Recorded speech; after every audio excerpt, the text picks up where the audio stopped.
Hello everyone, welcome to the new episode of my video series science and tech. आज का हमारा जो episode है उसमें मैं आपको बताना चाहूंगा एंडोक्रिन सिस्टम के बारे में। ये है मेरे एक सब्सक्राइबर की डिमांड। उन्होंने मुझे कहा था कि एंडोक्रिन सिस्टम को आप बताइए। आज मैं उन्हीं की डिमांड को पूरी करूंगा इस वीडियो में। इस वीडियो में मैं आपको बताऊंगा एंडोक्रिन सिस्टम के बारे में, हार्मोन्स के बारे में, और इसके अलावा जो इसमें आता है डिफरेंट डिफरेंट ग्लैंड्स और कौन से ग्लैंड कौन सा हार्मोन रिलीज करती है। तो ये सब मैं आपको आज की वीडियो में बताऊंगा। शुरू करते हैं हमारी आज की वीडियो, और आप देख रहे हैं ई गुरुकुल एनसीईआरटी स्टफ। सबसे पहले हमारा आता है एंडोक्रिन सिस्टम। एंडोक्रिन सिस्टम क्या होता है? एंडोक्रिन सिस्टम ग्लैंड्स का बना होता है जो कि हार्मोन रिलीज करता है। इसके बाद आता है कि हार्मोन क्या होता है। हार्मोन जो हमारा होता है वो केमिकल मैसेंजर होता है बॉडी का, जो इन्फॉर्मेशन को और इंस्ट्रक्शंस को कैरी करता है one cell to another cell. इसके बाद आपके दिमाग में ख्याल आएगा कि एंडोक्रिन सिस्टम का काम क्या होता है। बेसिकली एंडोक्रिन सिस्टम का काम होता है कि एंडोक्रिन ग्लैंड से हार्मोन रिलीज करना हमारी ब्लड स्ट्रीम में। जो एंडोक्रिन सिस्टम होता है हमारा, वो और सर्कुलेटरी सिस्टम, ये दोनों एक दूसरे के साथ मिल करके काम करते हैं। एंडोक्रिन हार्मोन हमको हेल्प करता है हमारी मूड को कंट्रोल करने में, ग्रोथ करने में और डेवलपमेंट करने में, और कैसे हमारे ऑर्गन्स वर्क करेंगे, मेटाबॉलिज्म और रिप्रोडक्शन को करने में। इसके बाद आता है what are the parts of endocrine system. Endocrine system के पार्ट्स क्या क्या हैं? हमारी बॉडी में हार्मोन्स तो बहुत सारे डिफरेंट डिफरेंट पार्ट्स रिलीज करते हैं, लेकिन जो मेन जो पार्ट्स हैं वो कुछ ऐसे हैं: hypothalamus, pituitary, thyroid, parathyroid, adrenals, pineal body, the ovaries, the testes. जो ओवरीज और जो टेस्ट जो मैंने लास्ट में बताया वो हमारे रिप्रोडक्टिव हार्मोन्स है, जिनको कि रिप्रोडक्टिव ग्लैंड रिलीज करती है। अब एक इंटरेस्टिंग चीज मैं आप लोगों को बताना चाहूंगा कि जो हमारी पैनक्रिया है वो एंडोक्रिन सिस्टम में भी आती है और वो डाइजेस्टिव सिस्टम में भी आती है, क्योंकि वो हार्मोन भी रिलीज करती है और एंजाइम भी सेक्रेट करती है हमारे डाइजेस्टिव ट्रैक्स में। ब्लड स्ट्रीम में हार्मोन रिलीज करती है और एंजाइम्स को रिलीज करती है हमारे डाइजेस्टिव ट्रैक्स में। आप इस चीज को जरूर याद रखना पैनक्रियाज के बारे में। अब सबसे पहले हमारा आता है हाइपोथैलेमस ग्लैंड। हाइपोथैलेमस ग्लैंड कहाँ लोकेटेड होती है?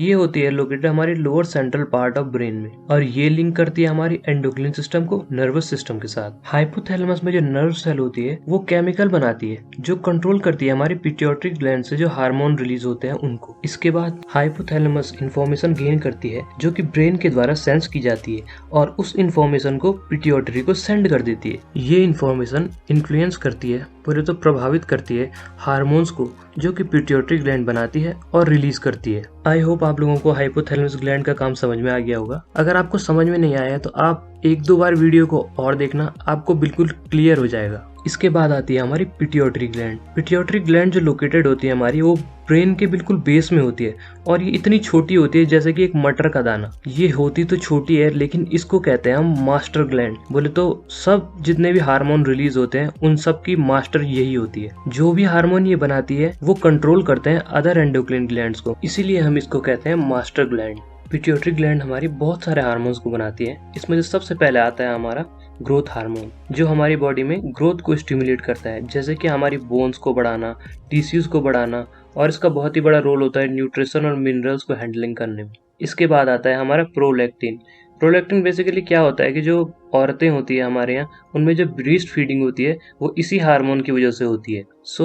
ये जो हार्मोन होता है ये हमारा मिल्क प्रोडक्शन में यूज में आता है वुमेन के अंदर। इसके बाद आता है हमारा thyrotropin. Thyrotropin basically adrenal gland को स्टिमुलेट करता है डिफरेंट डिफरेंट हार्मोन बनाने के लिए। इसके बाद आता है हमारा एंटी ड्यूरेटिक, जो हेल्प करता है हमारी कंट्रोल करने में body balance of water through its effect on the kidneys. ये हमारी बॉडी में वाटर बैलेंस करता है किडनी के थ्रू। इसके बाद आता है हमारा ऑक्सीटोसिन। बेसिकली इसको कहते हैं हम लव हार्मोन।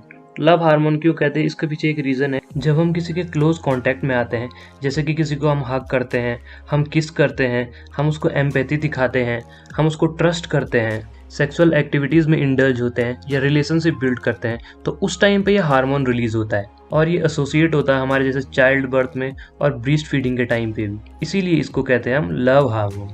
पिट्यूटरी और भी हार्मोन्स को रिलीज करती है, जैसे कि सिग्नल करती है रिप्रोडक्टिव ऑर्गन को सेक्स हार्मोन्स बनाने के लिए। पिट्यूटरी ग्लैंड हमारी वुमेन में जो ओव्यूलेशन होता है उसे भी कंट्रोल करती है, और जो मेंस्ट्रुअल साइकिल होती है वुमेन में उसे भी यही कंट्रोल करती है। इसके बाद आती है हमारी थायराइड ग्लैंड, जो कि थायरॉक्सिन हार्मोन को रिलीज करती है। ये हमारी बॉडी में मेटाबॉलिज्म रेट को कंट्रोल करता है और एक बैलेंस ग्रोथ को लाता है हमारी बॉडी में। और अगर हमारी बॉडी में आयोडीन की कमी हो जाती है तो इसकी वजह से गोइटर भी हो सकता है। तो ये सब आता है हमारा थायराइड ग्लैंड के अंदर। इसके बाद आती है हमारी पैराथायरॉइड ग्लैंड, जो कि अटैच होती है हमारी थायरॉइड ग्लैंड से 4 छोटी छोटी ग्लैंड्स की हेल्प से, जो कि मिलकर के काम करती है एक साथ में और कहलाती है पैराथायरॉइड्स। और ये रिलीज करती है हमारी पैराथायरॉइड हार्मोन को, जो कि कंट्रोल करता है कैल्शियम का लेवल हमारे ब्लड में। तो ये किसकी हेल्प से कंट्रोल करता है?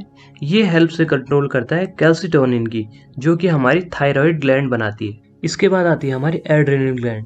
एड्रेनल ग्लैंड बेसिकली 2 होती हैं, जो कि ट्रायंगुलर शेप में होते हैं और ये किडनी के हमारे टॉप में लगी हुई होती है। इसके 2 पार्ट होते हैं। इसका जो आउटर पार्ट होता है वो होता है एड्रेनल कॉर्टेक्स, और ये बनाता है हमारा कॉर्टिकोस्टेरॉइड हार्मोन को, जो हेल्प करता है हमारी बॉडी को साल्ट और वाटर को बैलेंस करने में, बॉडी को स्ट्रेस में रिस्पॉन्स करने में, मेटाबॉलिज्म, इम्यून सिस्टम और सेक्सुअल डेवलपमेंट और फंक्शन में। जो इसका इनर पार्ट होता है उसे कहते हैं हम एड्रेनल मेड्यूला। वो बनाता है कैटेकोलामाइंस हार्मोन को, और ये हमारी बॉडी में हमारे ब्लड प्रेशर को इंक्रीज करता है और हार्ट रेट को भी इंक्रीज करता है जब हम कभी भी स्ट्रेस वगैरह में होते हैं उस टाइम पे। अब आप लोगों को पता चल ही गया होगा कि जिस टाइम पे आपको स्ट्रेस होता है उस टाइम पे कौन सा हार्मोन रिलीज होता है और कौन सी ग्लैंड उसे रिलीज करती है। इसके बाद आता है हमारा पाइनियल ग्लैंड। ये लोकेटेड होती है हमारी ब्रेन के बिल्कुल ही मिडिल में, और ये सेक्रिएट करती है हमारी मेलाटोनिन हार्मोन को, जो हेल्प करता है हमको सोने के टाइम पे और जब हम उठ करके वॉक पे जाते हैं उस टाइम पे। इसके बाद हमारा जो लास्ट हार्मोन आता है वो आता है हमारा रिप्रोडक्टिव ग्लैंड से। अगर हम मेल्स की बात करें तो मेल्स में ये आता है टेस्टोस्टेरोन के नाम से। ये मेल्स में प्यूबर्टी के टाइम पे हेल्प करता है और मेल्स में सेक्स ऑर्गन्स को डेवलप करने में भी हेल्प करता है और हमारी हाइट बढ़ाने में हेल्प करता है। और हमारी वॉइस जो आपने देखी होगी कि जैसे जैसे हम बड़े होते जाते हैं तो हमारी वॉइस काफ़ी भारी सी हो जाती है, वो भी इसी हार्मोन की वजह से होती है। टेस्टोस्टेरोन मेल बॉडी में ये भी बताता है कि किस टाइम पे उसको स्पर्म्स बनानी है अपने टेस्ट के अंदर। और अगर हम फीमेल की बात करें तो फीमेल्स में आते हैं एस्ट्रोजन और प्रोजेस्टेरोन, जो कि रिप्रोडक्टिव हार्मोन्स हैं। एस्ट्रोजन हेल्प करता है गर्ल के डेवलपमेंट में प्यूबर्टी के टाइम पे। बेसिकली प्यूबर्टी बोले तो जब 12-13 साल की जो उम्र होती है उसके बाद वाली जो उम्र आती है उसे हम कहते हैं प्यूबर्टी। एस्ट्रोजन और प्रोजेस्टेरोन इन्वॉल्व होते हैं जो गर्ल्स के अंदर जो मेंस्ट्रुअल साइकिल चलती है उसमें भी, और जो वुमेन में जो प्रेगनेंसी होती है उस टाइम पे भी एस्ट्रोजन और प्रोजेस्टेरोन इन्वॉल्व होते हैं। अब आता है हमारा इस चैप्टर का लास्ट हार्मोन, जिसको कि पैनक्रियाज रिलीज करती है। इसको कहते हैं हम इंसुलिन। बेसिकली पैनक्रियाज इंसुलिन और ग्लूकोज को बनाती है और ये हार्मोन हमारी बॉडी में ग्लूकोज और शुगर लेवल को कंट्रोल करते हैं। इंसुलिन हमारी बॉडी में हेल्प करता है हमको एनर्जी को स्टोर करने में, और हमारी बॉडी उस एनर्जी को यूज करती है एक्सरसाइज करने में, घूमने फिरने में, जहाँ भी हमको एनर्जी का यूज होता है वहाँ पे वो यूज करती है। सो हमारी आज की वीडियो यहीं पे खत्म होती है दोस्तों। सो मिलते हैं नेक्स्ट वीडियो में। अगर आपको मेरी वीडियोस थोड़ी सी भी हेल्पफुल लगती है तो प्लीज लाइक कीजिए, कमेंट कीजिए और शेयर कीजिए। क्या पता आपकी तरह किसी और की भी हेल्प हो जाए समझने में।